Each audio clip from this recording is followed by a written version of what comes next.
Who's the stupidest person you've ever met, and what story perfectly sums up their stupidity?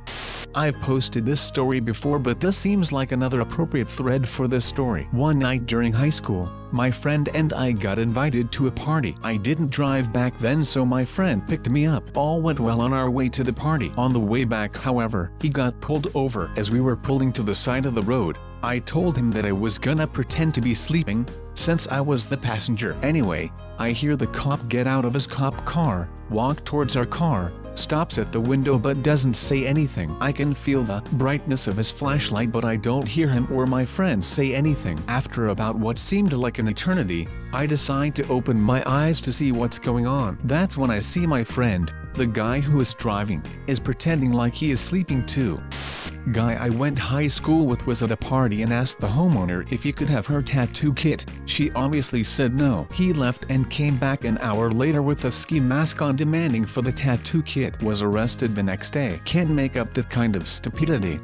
This girl I used to work with before she got fired. One day she came to work with a broken arm and claimed her boyfriend pushed her during a fight and she fell. We all were super concerned for her until she came in a week later saying she stabbed her boyfriend in the hand during a fight to get back at him for breaking her arm. Then a few weeks later she told everyone she was secretly trying to get pregnant, because if she got pregnant her unemployed boyfriend would have to get a job and help pay rent. She got pregnant and her boyfriend immediately dumped her.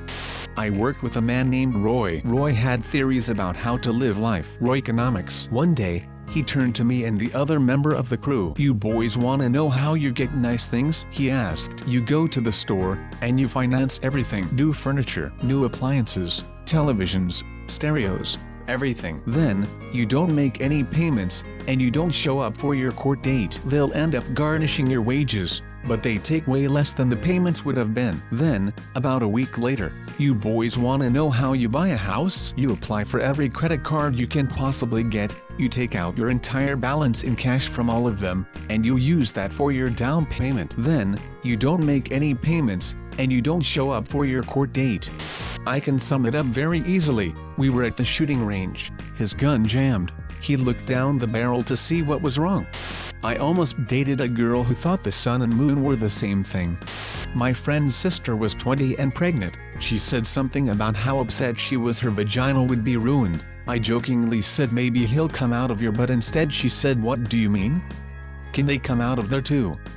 I thought she was joking, so I just said dunk. It's a 50/50 shot. She thought I was serious and asked her doctor if he could tell if the baby was gonna come out of her vagina or ass. A guy in my high school who was convinced that the Dutch had sore throats at night from their accent language. My sister, who carved swastika on her own arm. Oh dear, it wasn't even symmetrical. The first time I met Ben was in Improv 101. I was only taking the class for fun, but about half the people there were aspiring actors, including Ben. On the first day, the teacher had us all play the silly game to break the ice, and so we'd all remember each other's names. The rules are pretty simple. 1. Pick an adjective that starts with the same letter as your first name. 2. Introduce yourself using adjective plus first name. And 3. Do a simple gesture that goes with it. So everyone is going around a circle, introducing themselves as Daring Daniel and Lonely Lauren and Awesome Alex. Until we get to Ben. Ben introduces himself as Surfer Ben. He proceeded to misunderstand at least one key element of every game or exercise for the rest of the class. I have no clue how this man functions in daily life. He has since managed to get a few featured extra roles on TV, though. Back in my younger and crankier days I worked with this young woman who was hands down the dumbest person I've ever met. Her highlights include winning a basket auction that included a copy of the Beach Boys album Pet Sounds and complained because she didn't want to hear a lot of mooing. On a day she was driving me up a wall, I convinced her to wait to open her bottle of Coke because the bottle said there was a winner every 5 minutes. She was disappointed she didn't win after waiting exactly 5 minutes. I however enjoyed her sulky silence for the rest of the day. day. The best worst one involved her chatting with a manager who was African American. She's white. They were discussing their shared slightly uncommon name and then realized their families both came from South Carolina. She thought for a few minutes and then excitedly exclaimed, "I bet my family own yours." She was so proud of herself for figuring out that historic connection. The manager didn't say a word and just walked away. Coworker was anti-windmills. When I asked why, she said there are way too many popping up and we're going to use up all of the wind. I was speechless. I'm never speechless. My freshman year roommate dropped a class because he wanted to play his PlayStation more. It put him below the minimum credit threshold for his scholarships and his parents owed $40,000.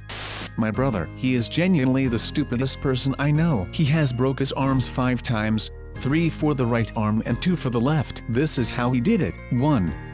Age 7, dancing on a table, fell off. 2.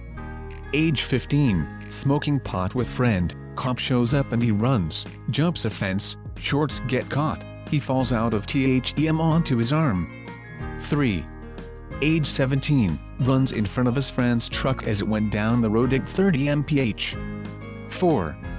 Age 19, was trying to hide from someone and jumped over a couch, and somehow broke his arm. I don't remember how he broke it the other time, I just know it's been 5 times. He was arrested for possession of a firearm when he is not legally allowed to own one. It was his friend's firearm. He pointed it at a cop. He got expelled from my high school twice. He got expelled from public school on the last day of school for writing "raped a pregnant bitchy."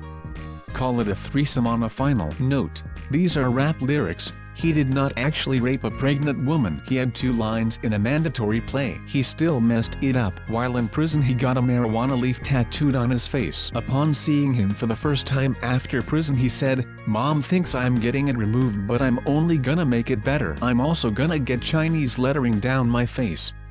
We are painfully white." He dropped out of high school before finishing the 10th grade, not because he had to, just because he didn't like school and wanted to do drugs instead. He ended with a 3 in history, and a 6 in math. I don't know what his other grades were. When he was 15, my uncle was 30. It took half an hour to explain to him why he would not always be half of my uncle's age. He genuinely believed that the Ebola scare a couple years ago was the beginning of the zombie apocalypse. I am sure if I thought real hard I could come up with someone more stupid, but this story is pretty good. There was this receptionist at the veterinary office we have taken our dogs to over the years who argued with my dad about how to pronounce his own name. He went in to pick up some prescription something for our dog Daisy, and this girl asked the typical name of dog, name of owner type questions. "We have it listed as Michelle and you don't look like a Michelle," she says. Dad asked how it was spelled on the monitor and sure enough it was still spelled Michael. Dad's name. He said, "That says Michael. That's my name." And she argued with him about it. He had to get his driver's license out to show her, and even though she finally relented to let him pick up whatever it was he was down there to pick up, she was adamant my dad has been mispronouncing his own name for 50+ years. The best part is Dad tells us this whole story and we think nothing of it till like 3 months later when Mom took the dog in for a checkup. The girl still thought the owner of the dog was Michelle and that my mom must be in a lesbian relationship. Mom gently corrected the lady that it was Michael, and again this girl was adamant it was pronounced Michelle. Mom, bemused, said something along the lines of, "It's literally a name from the Bible. It's pronounced Michael and has been for thousands of years." The receptionist sat in silence outside of the minimal amount of talking needed for the rest of that visit. My ex-husband, we were playing rock paper scissors to decide who had to go change the baby. Best 2 of 3. Round 1, I throw scissor and he throws rock. I win, he proclaimed. Round 2, I throw paper and he throws rock. I win, he says again. Paper beats rock. I tell him. His response? No, rock beats everything. I spend like 5 minutes trying to wrap my mind around this. Finally I ask him then, what's the point of even playing? In total sincerity he says, to have fun. The first time I ever met my future sister-in-law, she asked me, "If you're Canadian, how come you speak American?" She was 20 at the time. Literally, this guy got fired last week for doing this. Whenever a customer would enter the store, he would mimic everything they said. Whilst already bad enough, he would try his best to copy their accent too, no matter what accent it was. Multiple complaints to our store have been made about this guy, and he had plenty of warnings. Well, last week he finally got fired while serving an Asian customer, and in full view of our manager he says this: "Hero, would you like a brag?" Got pulled into the office, where apparently he still maintained he'd done nothing wrong and couldn't understand why he was being fired. Definitely a dumbass. My mom's cousin was the getaway driver when his friends held up a 7-Eleven. He had some outstanding tickets at the time. As he was driving his moron friends home, he sped past a cop, who inevitably pulled him over. He defended his bad driving by telling the cop he was just the getaway driver. Then he got arrested. He has since been arrested for a series of other similarly stupid crimes. He also believes that there's a global cabal of Jews who are out to get him. Recently, he got a DUI, which got his license revoked. This was obviously because of the Jews and not because he decided to drive drunk past a police station when he was denied a gun license. That was the Jews at work. I have no idea why he thinks a global cabal would be focused on some moron from Saskatchewan. Old co-worker of mine. He was helping me move, and while we were carrying a couch he dropped it. Thinking he was hurt, I asked if he was okay, and with the most serious and frightening look in his eyes he said, pointing, "Look, it's the moon and it's daytime." He was 25 at the time.